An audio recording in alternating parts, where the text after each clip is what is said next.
افلا يتدبرون القرآن ام على قلوب اقفالها، تو کیا یہ لوگ قرآن میں غور نہیں کرتے یا دلوں پر قفل لگ رہے ہیں؟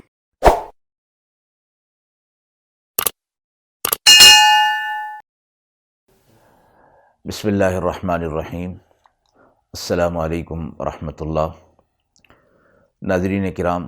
درس قرآن کے اس سلسلے میں آج ہم سورۃ البقرہ کی آیت نمبر 229 سے ابتدا کر رہے ہیں۔ اعوذ باللہ من الشیطان الرجیم، بسم اللہ الرحمن الرحیم۔ الطلاق مرتان، فإمساكم بمعروف أو تسريح بإحسان، ولا يحل لكم أن تأخذوا مما آتيتموهن شيئا إلا أن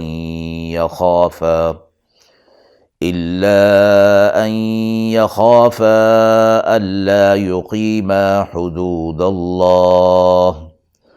فإن خفتم ألا يقيما حدود الله فلا جناح عليهما فيما افتدت به، تلك حدود الله فلا تعتدوها، ومن يتعد حدود الله فأولئك هم الظالمون۔ فإن طلقها فلا تحل له من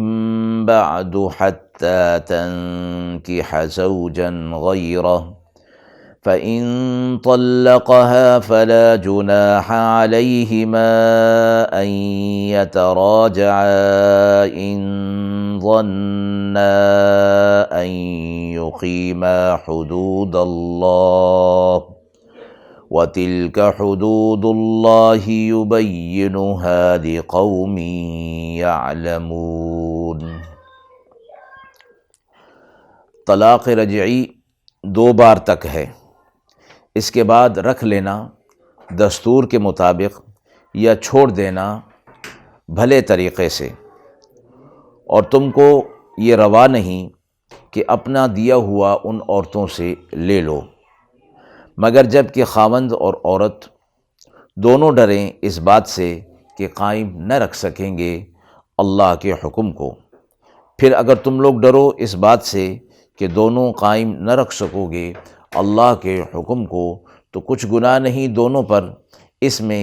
کہ عورت بدلہ دے کر چھوٹ جائے۔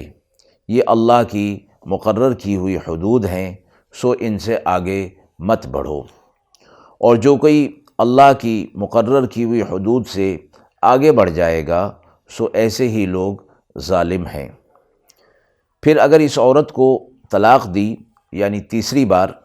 تیسری طلاق، تو اب حلال نہیں اس کو وہ عورت جب تک کہ نکاح نہ کر لے کسی خاوند سے اس کے علاوہ۔ پھر اگر طلاق دے دے دوسرا خاوند تو کوئی گناہ نہیں ان دونوں پر کہ باہم مل جائیں، اگر خیال کریں کہ وہ قائم رکھیں گے اللہ کے حکم کو، اور یہ حدیں اللہ کی مقرر کی ہوئی ہیں۔ اللہ بیان فرماتا ہے ان لوگوں کے لیے جو علم رکھتے ہیں۔ ان آیات میں طلاق کے احکامات بیان ہوئے ہیں۔ نکاح کی ایک حیثیت تو باہمی معاملے کی اور معاہدے کی ہے، لیکن یہ ایک حیثیت اس کی سنت اور عبادت کی بھی ہے۔ اس پر تمام امت کا اتفاق ہے کہ نکاح عام معاملات اور معاہدات سے بالاتر ایک معاملہ ہے، اور اس کی حیثیت شرعی ہے، سنت کی اور عبادت کی ہے۔ اس لیے نکاح منعقد کرنے کے لیے باجماع امت کچھ ایسی شرائط ضروری ہیں جو کہ عام معاملات میں نہیں ہوتی۔ پہلی یہ کہ ہر عورت سے ہر مرد کا اور ہر مرد کا ہر عورت سے نکاح نہیں ہو سکتا۔ اس میں شریعت کی طرف سے کچھ احکامات اور کچھ ہدایات دی گئی ہیں، ان پر انہی عورتوں سے اور انہی مردوں سے نکاح ہوگا، اور یہ حکم سورہ نساء کی آیت نمبر 23 کے اندر مذکور ہے کہ وہاں ان عورتوں کا ذکر ہے جن سے دائمی طور پر نکاح نہیں ہو سکتا۔ دوسری بات یہ کہ تمام معاملات اور معاہدات کے منعقد کرنے کے لیے گواہی شرط نہیں ہوتی۔ گواہی کی ضرورت تو اس وقت پڑتی ہے جب فریقین میں اختلاف کا خطرہ ہو یا اختلاف ہو جانے کا اندیشہ ہو، لیکن نکاح یہ معاملہ نہیں، اس کے منعقد ہونے کے لیے گواہوں کا سامنے ہونا شرط ہے۔ اگر دو مرد و عورت بغیر گواہوں کے آپس میں نکاح کر لیں اور دونوں میں کوئی اختلاف نہ بھی ہو اور انکار نہ بھی ہو، تب بھی شرعاً یہ نکاح باطل سمجھا جائے گا، جب تک کہ دو گواہوں کے سامنے دونوں ایجاب و قبول نہ کر لیں۔ اور سنت یہ ہے کہ نکاح کا اعلان عام ہونا چاہیے۔ اس سلسلے میں آپ صلی اللہ علیہ وسلم نے نکاح کی ترغیب دی کہ النکاح من سنتی فمن رغب عن سنتی فلیس منی، نکاح میری سنت ہے اور جو نکاح سے رغبت نہیں رکھتا وہ مجھ سے نہیں ہے۔ اسی طرح نکاح کے معاملے کو ختم کرنے کی جو بات ہے وہ بھی دیگر معاملات کی طرح اس کو آزاد نہیں رکھا گیا کہ جب چاہیں جس طرح چاہیں اس معاملے کو اور اس عقد کو ختم کر دیں، اس طرح اس کے اوپر پابندی رکھی گئی ہے۔ دوسرے معاملے سے اس کا معاملہ جدا ہے، اس کے لیے ایک خاص حکیمانہ انداز اختیار کیا گیا ہے، حکیمانہ حکم دیا گیا ہے، جس کا بیان ان آیات کے اندر فرمایا گیا ہے۔ اسلامی تعلیمات کا اس حوالے سے یہ رخ فرمایا گیا کہ نکاح کا معاملہ اور معاہدہ عمر بھر کے لیے ہونا چاہیے، اس کے توڑنے اور ختم کرنے کی نوبت نہیں آنی چاہیے، کیونکہ اس معاملے کو ختم کرنے کا نقصان اور نتائج صرف دو اشخاص پر ہی نہیں، مرد اور عورت پر ہی نہیں، بلکہ اولاد، نسل، فریقین پر اور خاندان پر، قبیلے پر اس کے اثرات پڑتے ہیں اور فتنہ اور فساد کا باعث ہوتا ہے۔ لیکن بہرحال جس طرح کہ اس کے معاملات کو توڑنے پر پابندی لگائی گئی ہے اور اس کو آزاد نہیں رکھا گیا، دوسری طرف ایسی صورت بھی پیش آ سکتی ہے انسانی زندگی میں کہ اصلاح کی تمام کوششیں بیکار ہو جائیں اور نکاح کے تعلق کو باقی رکھنا ناممکنات میں سے ہو جائے، اور نکاح کا جو مقصد ہے، جو اس کے نتائج اور ثمرات ہیں، وہ حاصل نہ ہو رہے ہوں، تو پھر ظاہر ہے کہ اس معاملے کو چلایا نہیں جا سکتا، باقی نہیں رکھا جا سکتا۔ تو اس معاملے کو ختم کرنا ہی مرد اور عورت کے لیے فلاح کا باعث ہو، راحت اور سکون کا باعث ہو۔ تو اس کے لیے فرمایا گیا کہ جو اثرات سے بچانے کے لیے جو حکم دیا گیا ہے، وہ اس کو پورا جب کیا جائے گا تو پھر نقصان نہیں ہوگا اور فساد نہیں ہوگا۔ طلاق کا اختیار مرد کو دیا گیا ہے، اور اسی طرح یہ فرمایا کہ اس کو آزاد بھی اس معاملے میں نہیں چھوڑا گیا ہے۔ دوسری طرف عورت ہے، اس معاملے میں دوسرا فریق عورت ہے، لیکن عورت کو بھی اس حق سے بالکل محروم نہیں رکھا گیا کہ وہ شوہر کے ظلم و ستم کو برداشت کرتی رہے اور سہتی رہے۔ اس کو یہ حق دیا گیا کہ وہ حاکم شرعی کی عدالت میں اپنا معاملہ پیش کر کے اور شکایت کا ثبوت دے کر نکاح کو ختم کرا سکتی ہے یا طلاق حاصل کر سکتی ہے۔ پھر مرد کو طلاق کا آزادانہ اختیار تو دے دیا، مگر اول یہ کہہ دیا کہ اس کے استعمال کرنا اللہ کو سب سے زیادہ مبغوض اور مکروہ ہے۔ آپ صلی اللہ علیہ وسلم نے فرمایا، حلال چیزوں میں سب سے زیادہ مبغوض اور مکروہ اللہ کے نزدیک طلاق ہے۔ مرد کو جو اس کا اختیار دیا گیا، صرف مجبوری کی حالت میں، اشد مجبوری کی حالت میں وہ اس حق کو استعمال کر سکتا ہے۔ مذکورہ آیات میں طلاق کے احکام بیان ہوئے ہیں۔ فرمایا الطلاق مرتان، طلاق دو ہیں، دو ہی مرتبہ ہے، یعنی وہ طلاق کہ جس کے دینے کے بعد رجوع کرنے کی گنجائش رہتی ہے اور نکاح باقی رہتا ہے۔ دونوں مرتبہ کی طلاق میں ایک مرتبہ ہو دو مرتبہ ہو، دونوں میں یہ گنجائش اور لچک رکھی گئی ہے کہ اس سے نکاح بالکل ختم نہیں ہو جاتا، بلکہ عدت کے اندر اندر رجوع کا اختیار رہتا ہے۔ اب یہاں فرمایا گیا فَإِمْسَاكُمْ بِمَعْرُوفٍ أَوْ تَسْرِيحٌ بِإِحْسَانٍ۔ اب یہ ایک یا دو طلاق دینے کے بعد یہ فرمایا گیا کہ اگر مرد عورت کو اپنے نکاح میں رکھنا چاہتا ہے تو پھر عدت کے اندر اندر اس کے لیے گنجائش ہے کہ وہ رجوع کر لے اور اپنے نکاح میں اس کو روک لے، یا پھر دوسری صورت کہ وہ نہیں رکھنا چاہتا تو پھر رجوع نہ کرے، عدت کو پوری ہونے دے، عدت پوری ہونے کے بعد وہ نکاح از خود ختم ہو جائے گا۔ یہاں دو طلاق کا ذکر آیا، تیسری طلاق کا ابھی ذکر نہیں فرمایا گیا۔ درمیان میں ایک اور مسئلہ بیان فرما دیا جو ایسے حالات میں عموماً سامنے آ جایا کرتا ہے، وہ یہ کہ بعض ظالم شوہر نہ بیوی کو رکھتے ہیں، نہ طلاق دیتے ہیں، نہ اس کے حقوق کی فکر کرتے ہیں، اس کی مجبوری سے ناجائز فائدہ اٹھا کر طلاق دینے کے لیے اس سے مال کا تقاضا کرتے ہیں، یا مہر اگر نہ دیا ہو تو اس کی معافی کا تقاضا کرتے ہیں، اگر دے دیا ہو تو پھر اس کی واپسی کا تقاضا کرتے ہیں۔ تو یہاں فرما دیا گیا قرآن مجید نے کہ وَلَا يَحِلُّ لَكُمْ أَن تَأْخُذُوا مِمَّا آتَيْتُمُوهُنَّ شَيْئًا، تمہارے لیے یہ بالکل حلال نہیں کہ تم جو کچھ عورتوں کو دے چکے ہو طلاق کے معاوضے میں ان سے دیا ہوا مال واپس مہر وغیرہ کی صورت میں واپس لو، یہ فرمایا کہ یہ بالکل جائز نہیں ہے۔ ایک صورت اس میں استثناء کی ہے کہ مہر کی واپسی یا معافی جائز کر دی گئی ہے کہ عورت بھی یہ محسوس کرے کہ وہ مرد کے حقوق کی ادائیگی نہیں کر سکتی، اور مرد بھی یہی سمجھے کہ تو ایسی صورت میں ان کے لیے جائز ہوگا کہ مہر کی واپسی یا معافی کے بدلے میں طلاق دے دی جائے یا لے لی جائے۔ آگے تیسری طلاق کا ذکر فرما دیا، یعنی یہ دو طلاقیں تو وہ ہیں کہ جس میں رجوع کی گنجائش ہے عدت کے اندر اندر۔ اب تیسری طلاق کا ذکر ایک اس مسئلے کے بیان کرنے کے بعد کہ جو کچھ دیا جا چکا مہر کی صورت میں نہ وہ معاف ہو سکتا ہے نہ اسے واپس لیا جا سکتا ہے۔ اب تیسری طلاق کا ذکر ہو رہا ہے، فَإِن طَلَّقَهَا فَلَا تَحِلُّ لَهُ مِن بَعْدُ حَتَّى تَنكِحَ زَوْجًا غَيْرَهُ، یعنی اگر اس شخص نے تیسری طلاق بھی دے دی جو کہ انتہائی ناپسندیدہ تھی تو اب نکاح کا معاملہ بالکل ختم ہو گیا، اب اس کے لیے کوئی گنجائش نہیں کہ وہ اس عورت کو دوبارہ اپنے نکاح میں لے آئے۔ ہاں، چونکہ اس نے یہ طلاق غلط دی،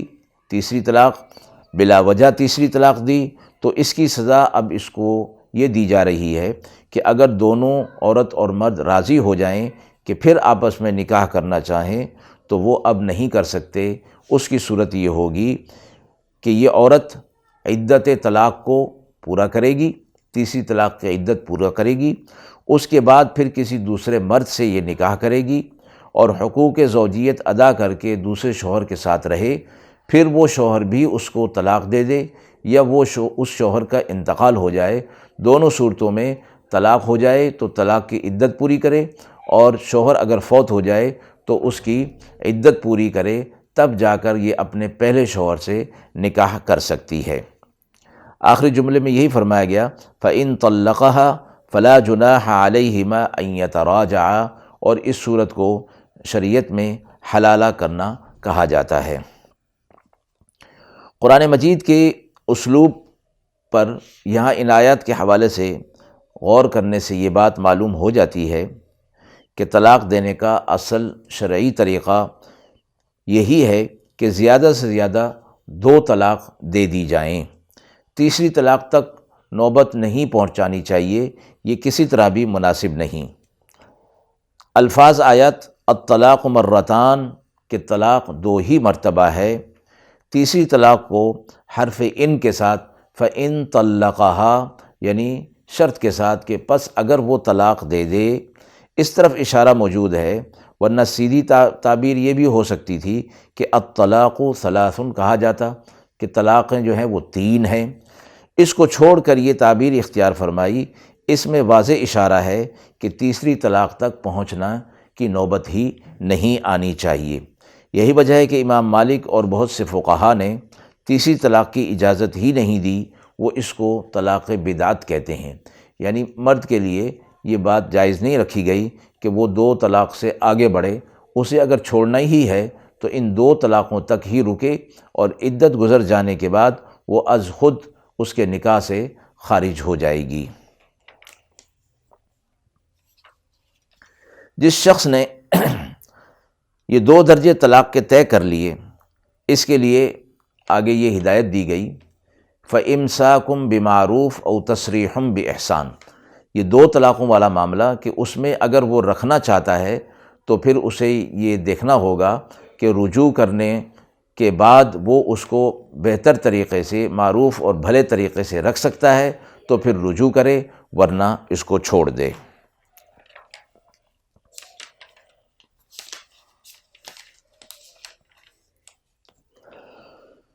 وَإِذَا طَلَّقْتُمُ النِّسَاءَ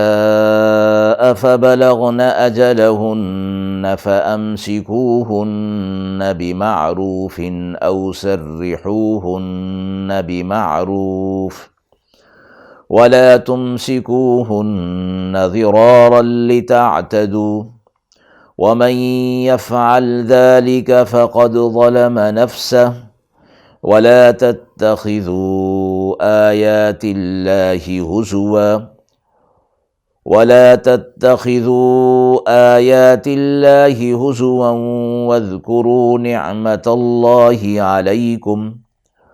واذكروا نعمة الله عليكم وما أنزل عليكم من الكتاب والحكمة يعظكم به واتقوا الله واعلموا أن الله بكل شيء عليم وَإِذَا طَلَّقْتُمُ النِّسَاءَ فَبَلَغْنَ أَجَلَهُنَّ فَلَا تَعْضُلُوهُنَّ أَن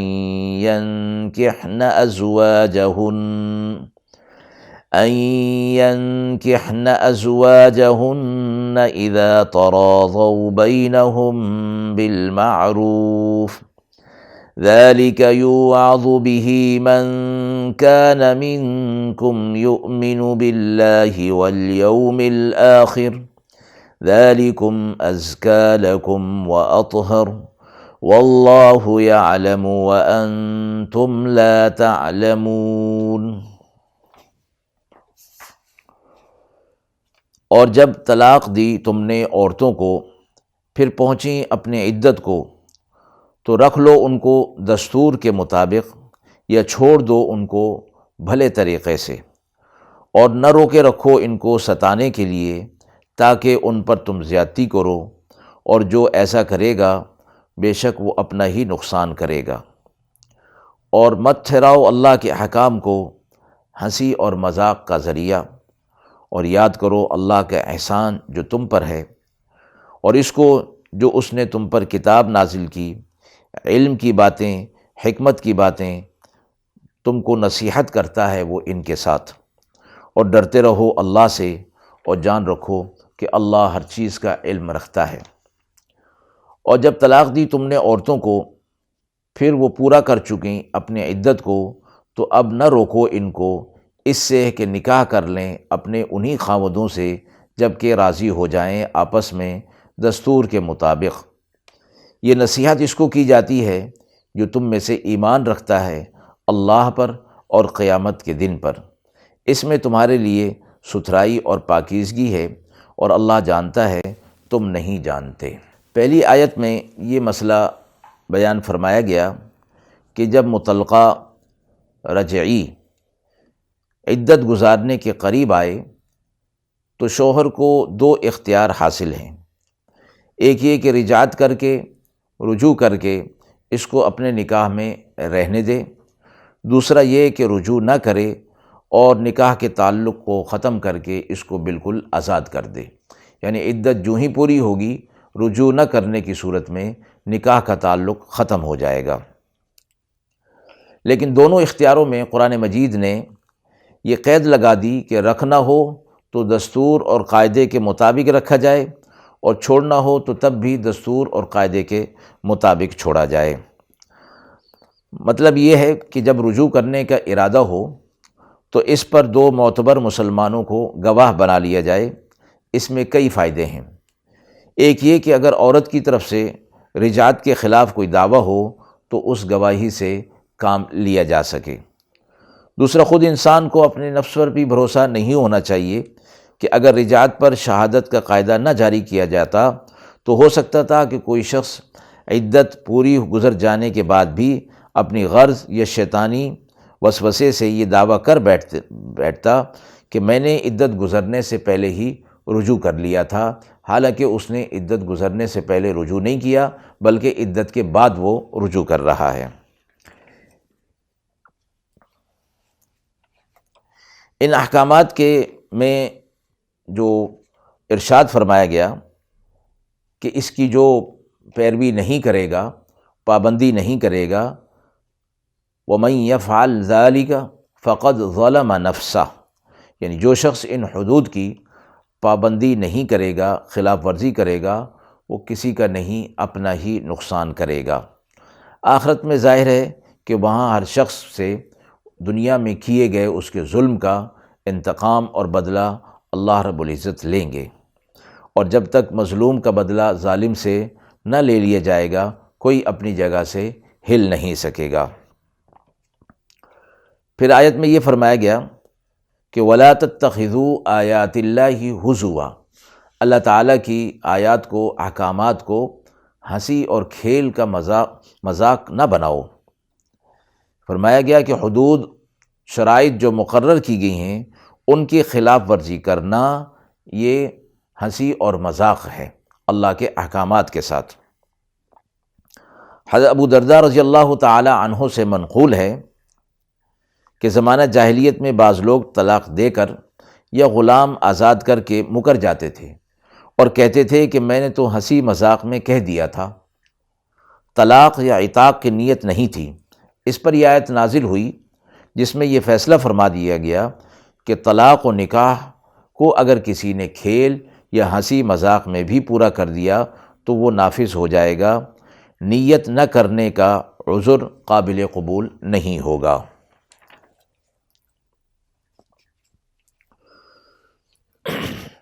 دوسری آیت میں عورتوں کے ساتھ ظالمانہ سلوک کا سدباب کیا گیا جو عام طور پر مطلقہ عورتوں کے ساتھ کیا جاتا ہے کہ انہیں دوسری شادی سے روک دیا جاتا ہے۔ پہلا شوہر بھی عموماً اپنی مطلقہ بیوی کو دوسرے شخص کے نکاح میں جانے سے روکتا ہے اور اس کو اپنی عزت کے خلاف سمجھتا ہے۔ اسی طرح عورت کے جو ولی ہوتے ہیں وہ بھی اس کو دوسری شادی کرنے سے روکتے ہیں۔ آیت میں اس بات سے کی ممانعت فرمائی گئی اور یہ فرما دیا گیا کہ جنہوں نے طلاق لے لی اور لڑکی کے اولیاء بھی، ان کو یہ حکم دیا گیا فَلَا تَعْضُلُوهُنَّ أَن يَنكِحْنَ أَزْوَاجَهُنَّ إِذَا تَرَاضَوْا بَيْنَهُم بِالْمَعْرُوفِ، یعنی ان عورتوں کو، مطلقہ عورتوں کو اس بات سے نہ روکا جائے کہ وہ اپنے تجویز کیے ہوئے شوہروں سے نکاح کر لیں، خواہ پہلے ہی شوہر ہوں جنہوں نے طلاق دی تھی یا دوسرے لوگ، مگر اس کے ساتھ یہ شرط لگا دی کہ اذا تراضوا بینہم بالمعروف، یعنی جب دونوں مرد و عورت شرعی قاعدے کے مطابق رضامند ہو جائیں تو انہیں نکاح سے نہ روکا جائے۔ آگے فرمایا ذالک یوعظ بہ من کان منکم یؤمن باللہ والیوم الآخر، یہ احکامات اور یہ نصیحت ان لوگوں کے لیے ہے جو اللہ پر اور یوم آخرت پر ایمان رکھتے ہیں، یعنی یوم آخرت پر اور اللہ پر ایمان رکھنے کا لازمی نتیجہ یہ ہوگا کہ ان احکامات کو پورا کیا جائے گا اور ان احکامات کی پابندی کی جائے گی، اور جو لوگ ان احکامات کی پابندی نہیں کریں گے تو ان کا اللہ پر اور یوم آخرت پر ایمان میں خلل موجود ہے۔ آگے فرمایا ذالکم ازکی لکم واطہر، یہ تمہارے لیے پاکی اور صفائی ستھرائی کا، پاکیزگی کا باعث ہیں، یعنی ان احکامات کو پورا کرنا فتنہ اور فساد کو ختم کرے گا۔ تیسرے جملے میں ارشاد فرمایا واللہ یعلم وانتم لا تعلمون، اللہ نے جو یہ احکامات دیے ان کے اندر جو اللہ نے مصلحتیں رکھی ہیں وہ مصلحتیں تمہارے فائدے کے لیے ہیں، تمہاری دنیا کے فائدے کے لیے، تمہاری آخرت کے فائدے کے لیے، اور چونکہ نکاح اور طلاق کے معاملات ہیں لہٰذا فریقین کی فلاح اس کے اندر ہے، مصلحت اور حکمت اس کے اندر ہے۔ اگر تمہیں یہ مصلحت سمجھ نہیں آ رہی تو اللہ کے احکامات کا انکار مت کرو، بس یہ سمجھ لو کہ اللہ نے تمہارے فائدے کے لیے یہ احکامات دیے ہیں۔ اب اگر یہ احکامات تمہاری سمجھ میں نہیں آ رہے تو یہ تمہاری کم نظری اور نتائج سے بے خبری کا نتیجہ ہے۔ اللہ رب العزت اس مصلحت کو بہت بہتر سمجھتے ہیں، اس لیے تمہیں ایسے احکامات دیے ہیں۔ قرآن کے اسلوب اور ترتیب کے اندر یہ بات تو واضح ہے کہ جہاں اللہ کا حکم اور قانون دیا جاتا ہے اس کے ساتھ کچھ حدود اور قیود بھی ساتھ لگائی جاتی ہیں، ساتھ ساتھ ترغیب اور ترہیب کا بھی معاملہ ہوتا ہے، اور اس کے ذریعے سے انسان کے اخلاق اور کردار کو بہتر بنانے کی کوشش کی جاتی ہے، اور ایسے اخلاقیات کو دور کرنے کا حکم دیا جاتا ہے جو اخلاق رذیلہ ہوتے ہیں، تاکہ وہ اپنے جذبات اور نفسانی خواہشات پر نہ چلے بلکہ اللہ کے احکامات کو پورا کرنے کی کوشش کرے۔ تو ترغیب اور ترہیب دونوں معاملات چلتے ہیں، یہ بات قرآن مجید کی دیگر آیات کے اندر بھی اور یہاں پر بھی مذکور ہے۔ وآخر دعوانا ان الحمد للہ رب العالمین۔